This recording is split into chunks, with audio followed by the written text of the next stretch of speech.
देवाने सगळं काही त्याच्या योजनेनुरूप केलेलं आहे. He made you in His plan, देवाने त्याच्या योजनेतच तुला निर्माण केलंय and the plan is made according to you. आणि ती योजना तुझ्या नुरूपच देवाने तुझ्यासाठी निर्माण केली. What He has destined, He has planned. म्हणजे देवाने जे काही तुझ्यासाठी दिशा ठरवलेली आहे ती देवाने योजलेलीच दिशा आहे. And what He has planned, He has destined. आणि देवाने जे योजलेलं आहे तेच देवाच्या आपल्यासाठीच्या दिशेमध्ये ठरलेलं आहे. They both go together. म्हणजे आपल्यासाठी ठरलेली दिशा आणि योजना दोन्ही एकत्र जातात. And what fits you will not fit your neighbor, आणि तुला जे फिट बसेल ते तुझ्या शेजाऱ्याला फिट बसणार नाही. because it has made only for you. कारण ते फक्त तुझ्यासाठी बनलेलं आहे तर ते तुलाच फिट बसणार आहे. And so if you don't wear it, आणि म्हणून तू ते जर घातलं नाही nobody is going to wear it. तर आणि दुसरं कोणी ते घालणार नाही कारण ते तुझ्या मापाचं आहे. Are you getting it? कळतंय ना मी काय म्हणतोय? So ती every- योजना ती दिशा तुझ्या मापाची तू नाही घातली तर ती आणि कोणी घालू शकणार नाही. And so you are very unique. तर तू एक विशिष्ट असा व्यक्ती आहेस. So you need to get into the plan of God to flourish in this life. तुम्ही प्रत्येक जण एक विशिष्ट असा व्यक्ती आहात आणि तुम्हाला देवाच्या योजनेमध्ये यावं लागेल.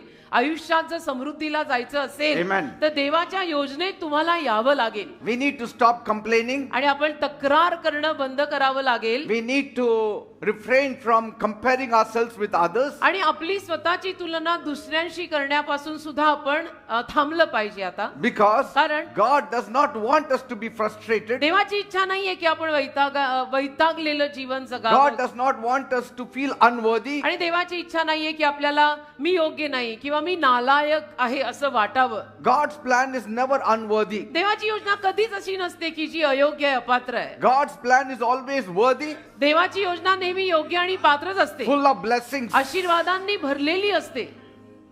His blessings are according to His desire. आणि देवाचे आशीर्वाद देवाच्या इच्छेनुरूपच असतात. And God's desires are always the best. आणि देवाच्या इच्छा नेहमी आपल्यासाठी चांगल्याच असतात. कारण Better तो than देव आहे. you. म्हणजे तुला जे काही स्वतःसाठी तू मनामध्ये योजलंय किंवा इच्छा केलेली आहे त्याहूनही जास्त चांगल्या इच्छा देवाच्या तुझ्यासाठी आहे. So stop complaining. तर तक्रार करणं बंद करा. Stop comparing. तोंडांना थोडा आवळ घाला आणि तुलनाही बंद करा की माझ्याहून हे चांगले ह्यांच्याहून ते चांगले असं काही नाही. God knows what looks best on you. देवाला माहितीये ना तुझ्यावर काय छान दिसतं ते देवाने तुझ्या मापाने शिवलंय ते घाल. Amen. आमेन.